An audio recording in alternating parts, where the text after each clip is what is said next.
बप्पा, मेरी मुराद पूरी कर दो। दिशा,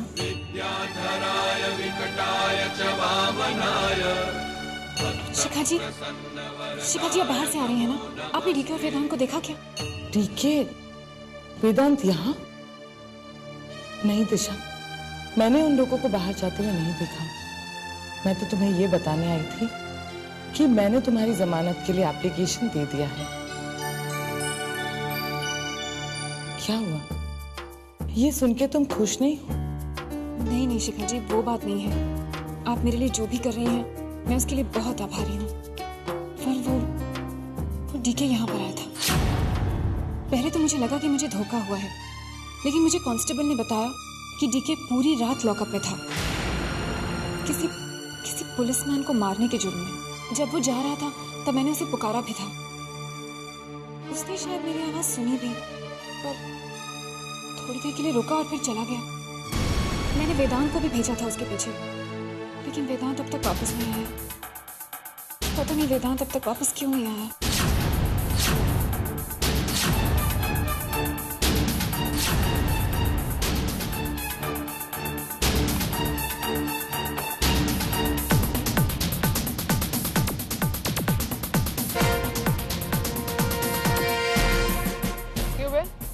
कहाँ लेकर आए इसे? आप जरा बाहर आएंगे?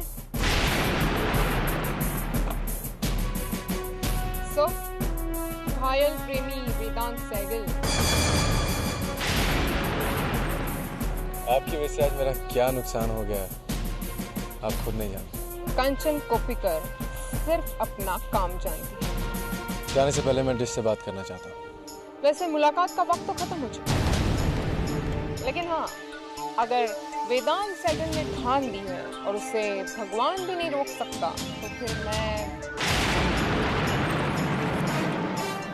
मैं तुम्हारे साथ चलूंगी और तुम मेरे सामने बात करो। आपसे जीतना बहुत मुश्किल है। मुश्किल नहीं, नामुमकिन है।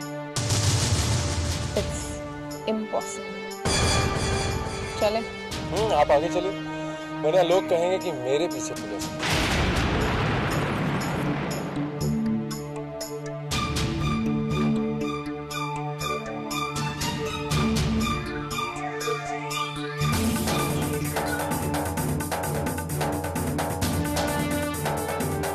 तुम उम्मीद मत छोड़ो दिशा। ये भी तो हो सकता है ना कि वेदांत और डीके बाहर प्लान बना रहे हैं कि तुम्हें यहाँ से निकाला कैसे जाए। काश आपकी ये बात सही हो शिखा जी। वेदांत और डीके मुझे बाहर निकालने के लिए कोशिश कर रहे हो। काश पप्पा मेरी ये मुराद पूरी करते। पप्पा, हमारी जिंदगी हमें बख्श दो। इस बार कुछ ऐसा करो कि मैं और डीके कभी नहीं अलग हो पाए। तेरा उस लड़की दिशा के साथ चक्कर है ना? ऐसी क्या चीज है उसमें? सारे आदमी उसके पीछे दीवाने बने। इंदर फुजली जान से गया, फिर उसका पति डीके सहगल वो गायब है। आई एम श्योर उसकी लूज कैरेक्टर की वजह से वो दुनिया से मुंह छिपा है। Inspector please. क्या प्लीज? सच बोल रही हूँ। तुझे भी तो शादी के मंडप से छोड़कर भाग गई थी वो अपने प्रेमी के साथ। अभी भी वक्त है तुम्हारे पास वेदांत सहगल, मेरा साथ दो। हम दोनों मिलकर दिशा मैडम को मजबूर करेंगे कि वो अपनी सारी जिंदगी जेल में बिताए। और एक बात सुन, एक बार दिशा को उम्र कैद की सजा हो गई, उसके बाद तुम उम्र भर के लिए सुखी हो जाओगे। ये कंचन कोपिकर का वादा है। इंस्पेक्टर, अफसोस होता है मुझे आपको कि आप अभी तक डिश को जान नहीं पाए। और ये जो जुनून है ना आपके अंदर, उसे सजा दिलवाने का, एक दिन आपको उसी जुनून पर अफसोस होगा।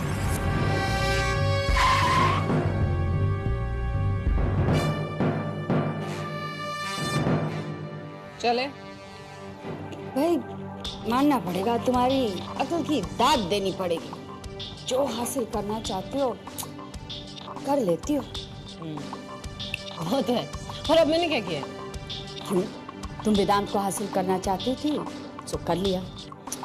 हाँ, पर हमें तुम्हारा तरीका बहुत पसंद है यार, a bit too dramatic। Romantic? What's so dramatic about it? अरे वो कहते हैं ना, मोहब्बत और जंग में सब जायज है, everything is fair in love and war.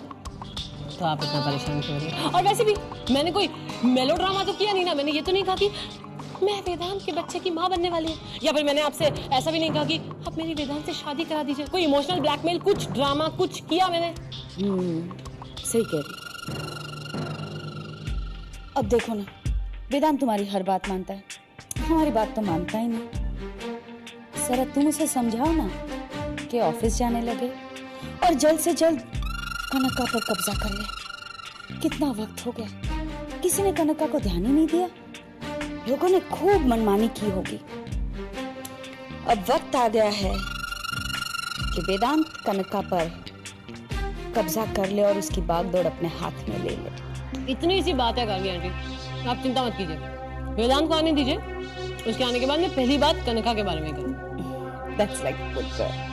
और एक बात बताइए गार्गी आंटी, कनका में ऐसा कोई आदमी है जो कनका के मैनेजमेंट और डीके की डीलिंग्स दोनों को समझता? क्योंकि अगर कोई ऐसा आदमी है और हम वेदांत को उसके साथ काम करने पर मजबूर कर दें तो हमारा काम तो बहुत आसान हो जाएगा, है?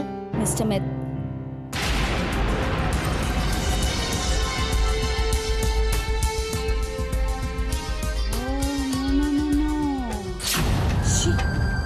उसका नाम लेने के बाद अचानक कौन सी मुसीबत खड़ी हो जाएगी हमारे सामने। उस मनहूस के साय से भगवान ही बचाए मुझे और मेरे परिवार को। एक्सक्यूज मी इंस्पेक्टर, मेरी ड्यूटी थी आपको यहाँ तक पहुँचाने, पहुँचा दिया। अब मैं जा सकता हूँ, मुझे कुछ जरूरी काम भी। मैं जानती हूँ तुम्हें कौन सा जरूरी काम है। यहाँ से निकलोगे और सीधा जाओगे वहां दिशा के पास। मैं नहीं चाहती कि तुम्हारे जैसे कुछ लोगों की वजह से मेरा केस कमजोर हो जाए, इसलिए जब तक मैं ना कहूं तुम कहीं नहीं जाओ।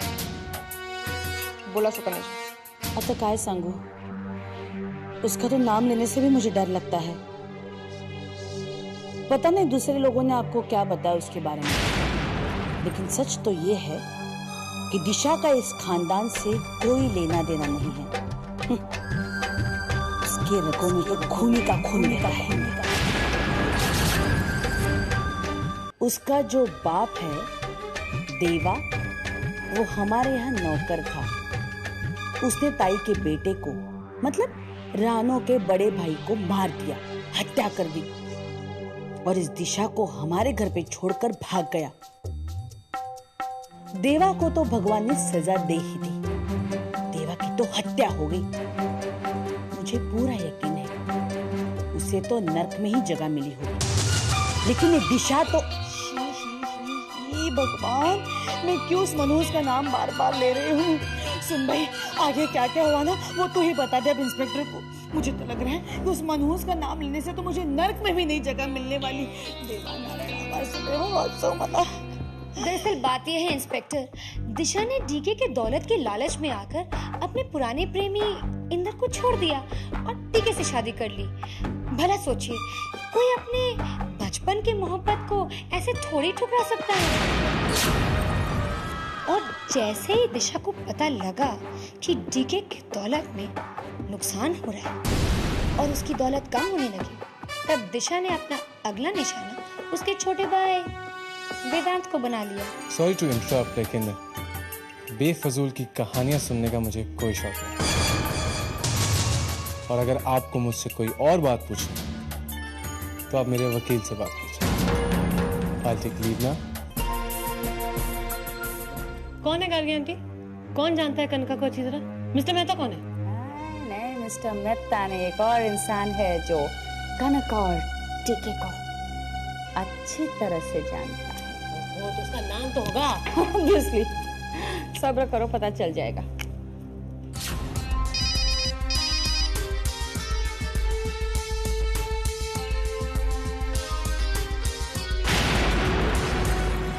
ये फालतू के लोग ना कभी भी फोन करते रहते हैं। ये हिम्मत, हमारा फोन काट दिया। ये छोटे लोग ऐसे ही होते हैं, जरा सा मौका मिला नहीं भाव खाने लगते हैं। लेकिन इसने फोन काटा क्यों?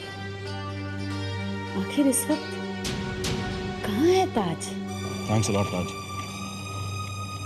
तुमने मेरी बहुत मदद की है। सर आप मुझे शर्मिंदा कर रहे हैं। मैंने इतने साल आपकी ये नौकरी की, मुझे आपकी मदद करके बहुत खुशी हो रही है सर।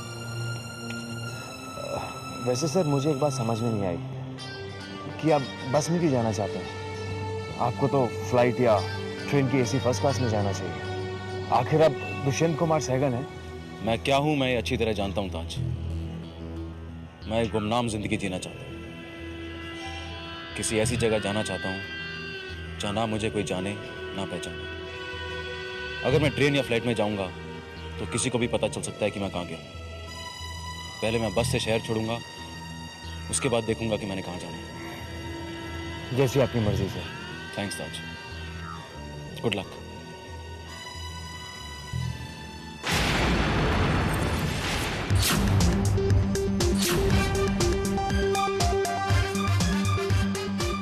भोसले सर, आपको ऐसा क्यों लगता है कि इंदर ने आखिरी वक्त जो रानू से बात की वो रानू ने गलत सुनी है?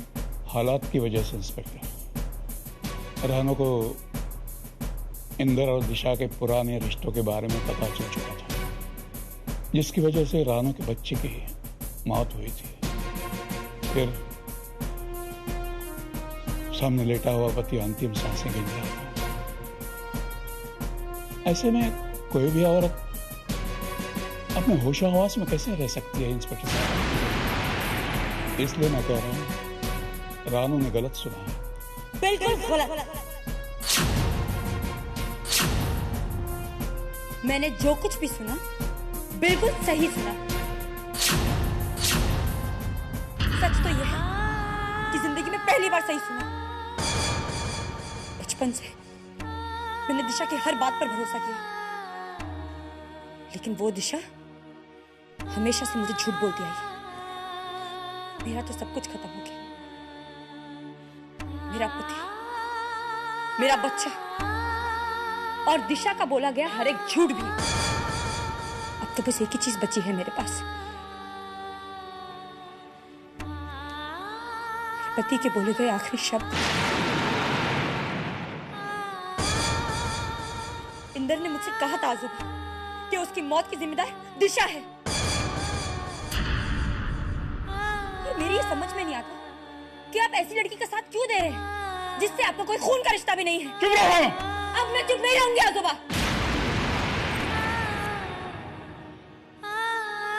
और आप भी एक बात साफ साफ जान लीजिए आजुबा, अगर आपने दिशा का पक्ष लेना नहीं छोड़ा ना तो अपने बच्चे, पति के साथ साथ मैं अपने आजोबा को भी मरा हुआ मान लूंगी।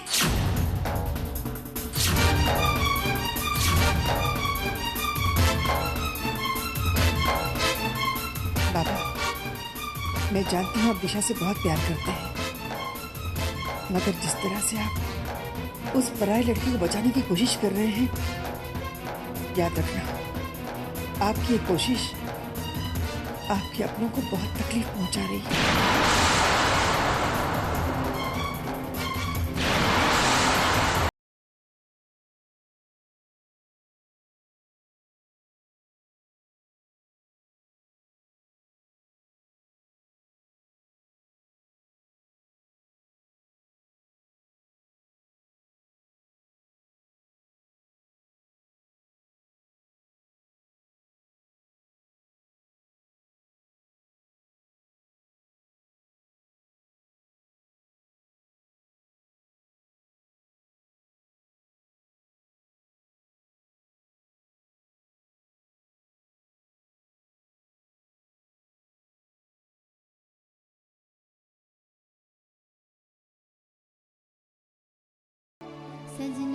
मैं ब्रदर से नहीं मिल पाया। मैं उन्हें रोकता उससे पहले ही इंस्पेक्टर कंचन मेरे सामने आ गई। मैंने बहुत समझाने की कोशिश की उन्हें, लेकिन वो नहीं मानी और ब्रदर मेरे सामने से निकल गए। लेकिन इंस्पेक्टर कंचन तुमसे क्या चाहती है? उनका मानना है कि इंदर का खून तुमने किया है। टिश वो तुम्हें कड़ी से कड़ी सजा दिलवाना चाहती है, यहाँ तक कि फांसी भी। इन हालात में मुझे सिर्फ डीके बचा सकता है, सिर्फ डीके। तुम कह रही थी कि शिखा रॉय तुम्हारी जमानत की कोशिश कर रही है। शिखा जी की तो कोई खबर ही नहीं आई है, और वैसे भी मुझे कोई उम्मीद भी नहीं।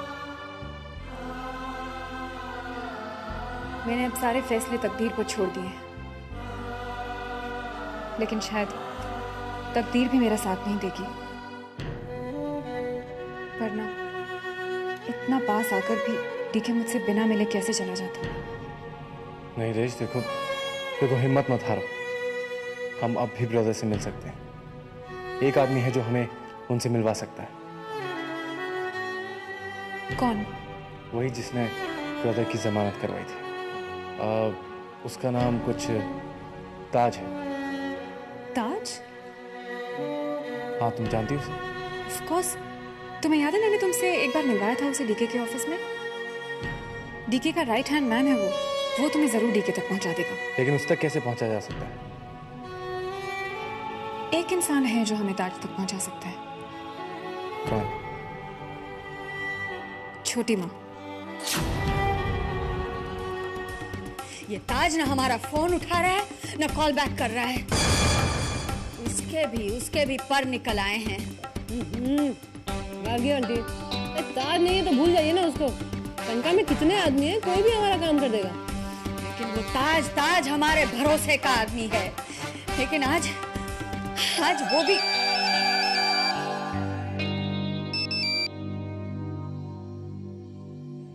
ताज, तुम्हारी ये हिम्मत, तुम हमारा गार्गी का फोन नहीं उठा रहे हो? I'm sorry गार्गी जी। अगर दोबारा ऐसी जुर्रत की तो तुम जानते हो ना हम क्या कर सकते हैं। मुझे माफ कर दीजिए। देखिए, अगर मैं आपका फोन नहीं उठा रहा था तो आपको समझ लेना चाहिए था कि मेरी कोई मजबूरी होगी। कैसी मजबूरी? डीके मेरे साथ था, और आप तो जानती है कि वो आपके बारे में क्या सोचता है। वो तो आपका नाम भी सुनना पसंद नहीं करता। अगर उसे ये पता चल जाता कि मैं फोन पर आपसे बात कर रहा हूँ तो वो सरेआम मेरा खून कर देता। अपनी जान बड़ी प्यारी है। हाँ ताज, लेकिन अब तुम्हें डीके से खौफ खाने की कोई जरूरत नहीं, क्योंकि अब ताकत हमारे पास है। अच्छा ये बताओ, वो डीके इस वक्त है कहाँ?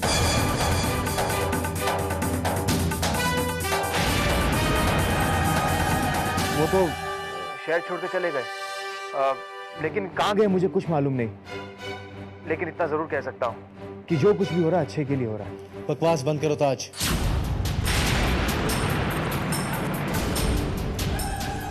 और मेरी बात ध्यान से सुनो। मैं वेदांत बोल रहा हूं, टीके का छोटा भाई। ताज मुझे मेरा भाई चाहिए, किसी भी कीमत पर। किसी की जिंदगी और मौत का सवाल है। वो किसी भी हालत में शहर से बाहर नहीं जाना चाहिए।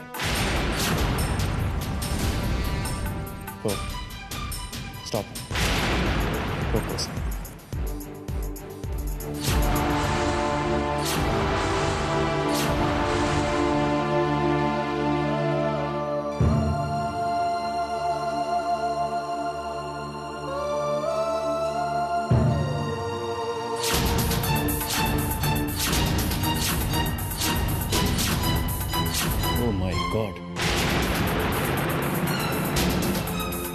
भाई साहब जरा पेपर दिखाइए एक मिनट।